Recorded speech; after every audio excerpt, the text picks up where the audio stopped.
Iniciar tarefas.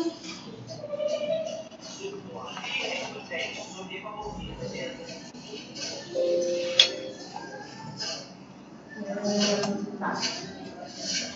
Fecha aqui, clica aqui no Photoscape. Nessa tarefa. A Cube Capture. Finalizar a tarefa. Deixa só pronto. Agora abre de novo aqui.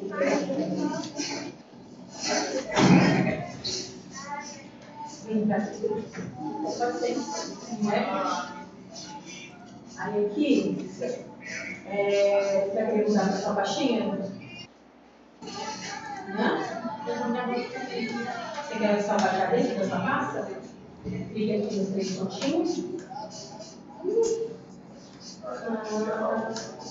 Aí você vai, desce o mouse. Isso, mais um pouquinho.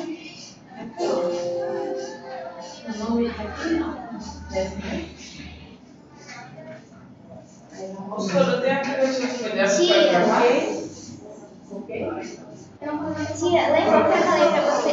Vou empurrar a cadeira, peraí. Lembra que eu falei pra você que eu fazia as minhas próprias fotos? Sei. Então, eu tenho que mostrar. Clica aqui. Não. Ah, não? É bonito. Não tá mal? Deu certo, Igor? Pode ver? Nossa! Volta lá. Olha, mais fácil.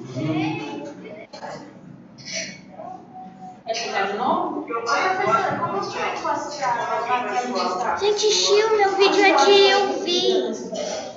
Ah, o vídeo que você gravou? Então, Você vai entrar dentro da Explorer. pra todo mundo. Na barrinha principal tem vídeos. Mas você pode mudar aqui a pastinha que você salvou. Eu coloco na descrição, gente. Aqui, quando você...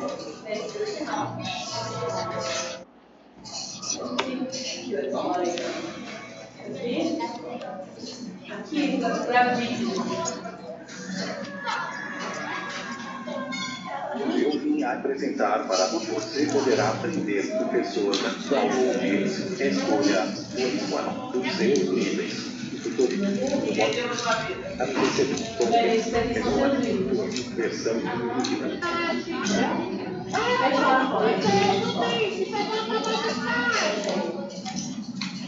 aí, volta aqui no cara.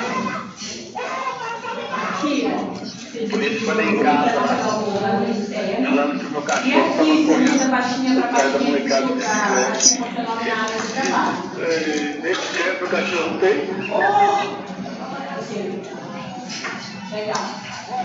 As próximas gravações já vai ficar dentro da sua pastinha, tá bom?